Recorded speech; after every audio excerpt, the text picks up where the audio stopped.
मैं तृप्ति और आपका स्वागत है एक न्यूज़ 24 में।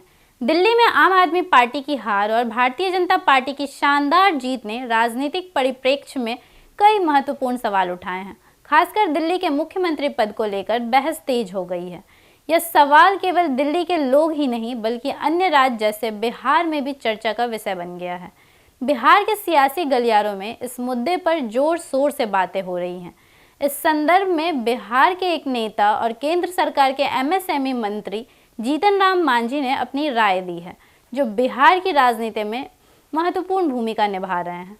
जीतन राम मांझी ने कहा कि दिल्ली का मुख्यमंत्री पद सर्वसम्मानित तरीके से चुना जाएगा। उन्होंने भारतीय जनता पार्टी के शीर्ष नेताओं, प्रधानमंत्री नरेंद्र मोदी और गृह मंत्री अमित शाह की लोकतांत्रिक प्रकृति की सराहना की। उनका मानना था कि नरेंद्र मोदी और अमित शाह किसी पर भी दिल्ली का मुख्यमंत्री पद नहीं थोपेंगे। यह निर्णय दिल्ली की चुनी हुई विधानसभा के सदस्यों की बैठक में लिया जाएगा। वहां से जो नाम प्रस्तावित होगा वही व्यक्ति मुख्यमंत्री बनेगा। उन्होंने यह भी कहा कि अगर कोई बाहरी व्यक्ति दिल्ली के मुख्यमंत्री पद पर किसी के नाम की कल्पना करता है तो वह उचित नहीं होगा। इस प्रकार मांझी ने इसे पूरी तरह से लोकतांत्रिक प्रक्रिया से जुड़े होने की बात कही।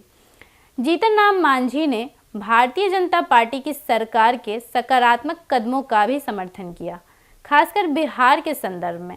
उन्होंने कहा कि प्रधानमंत्री नरेंद्र मोदी की सरकार ने बिहार के लिए कई महत्वपूर्ण फैसले लिए हैं।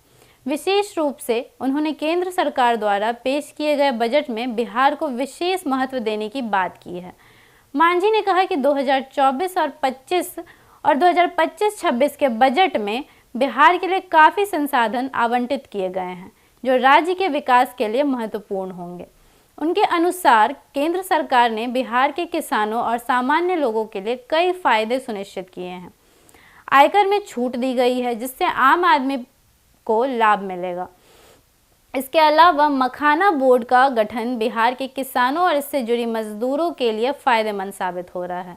मखाना को वैश्विक स्तर पर पहचान मिली है और इससे बिहार के आर्थिक विकास को बढ़ावा मिल रहा है। कोसी नदी के संदर्भ में मांझी ने कहा कि इसे पहले बिहार का शोक माना जाता था, लेकिन अब इसके लिए विशेष योजना बनाई गई है। यह योजना बिहार के किसानों के लिए काफ़ी लाभकारी साबित होगी। साथ ही उन्होंने बिहार में बढ़ती विमान सेवा की भी सराहना की, बात जो राज्य के संपर्क को मजबूत करेगी। जीतन राम मांझी ने बिहार के लोग को नासमझ नहीं मानते हुए कहा कि 2025 के विधानसभा चुनाव में बिहार में एनडीए को 225 सीटें मिलेंगी।